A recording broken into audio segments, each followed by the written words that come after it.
Hello, Ukuphela here. Over the last few weeks, before the announcement of new CROSSROADS and CROSSROADS Must Fall,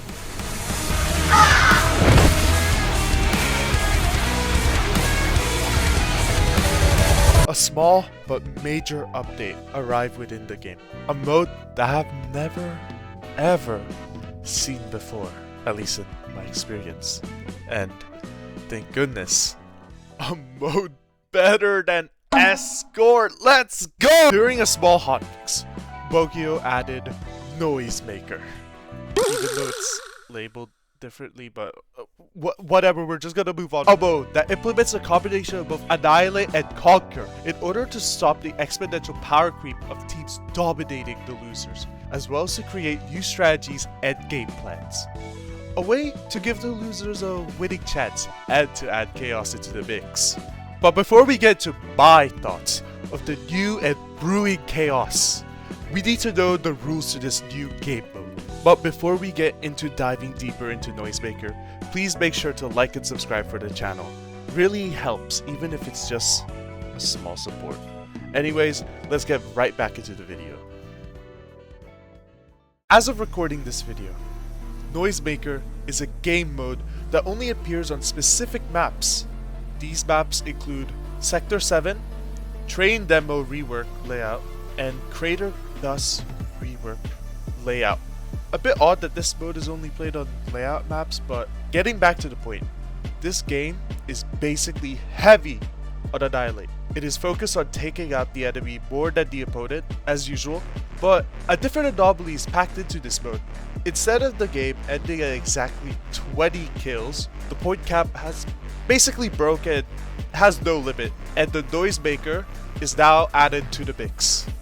Placed on random points in the map, what the NOISEMAKER does is to give additional points to those who deal the most damage to it. Kinda like a tug of war. Finishers that deal damage, as well as M1s and abilities, can be used to gain advantage, with the only exception to be within the area eligible to deal damage. So sadly, you can't safely deal damage with a hyper laser within a far distance. See why I said it's kinda like Conquer? NOISEMAKER turns the annihilate aspect of fighting and turns it into a chaotic battlefield, prompting everyone to go into the NOISEMAKER similar to Conquer, allowing the losing team to even come back from their rough spot. So now that we know how it operates, I would like to state my opinion and outlook on the mode itself. I saw a few words on the fandom on how they don't like it or how they love it, but for me, I personally find it very refreshing to play it. The encouragement to implement factors such as contributing to the NOISEMAKER while it's supporting allies as a support, finding ways to break the NOISEMAKER while killing enemies from a safe range as a rage player, and how to engage or take down efficiently while dealing damage to the NOISEMAKER as a melee just makes this mode fun to play. I can see that there was a lot of effort put into this mode to create many tasks at hand, allowing for more chaos and fun to be placed in fighting. Although I find enjoyment in the game mode, there were still just tiny bit of nitpicks I encountered. Firstly, why is this mode limited to these maps? I get that it's experimental, not final, should probably be categorized in the layout maps, but experimentations can provide tons of fun to go around. I am aware that the devs can do this later, so I just wanted to share that, and I'd love to see this mode happen on Space Nights. Another nitpick that didn't sit right with me was the unlimited point cap system. If the team is dominating, like really dominating to the point where the enemy can't catch up, it'd be boring sitting around and being a point farm for the game.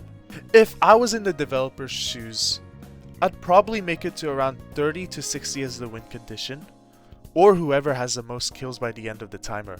So that way it wouldn't go for too long or too short to start having fun. And one final nitpick that I'd like to add, it's kind of a suggestion, not technically a nitpick, but I would love it if they don't alert where the next NOISEMAKER will be. It'd be a nice addition, keeping everyone aware and ready to pounce towards the designated area when a notification of it spawning appears. It honestly makes this mode way more chaotic and most likely more fun to play with friends or even solo.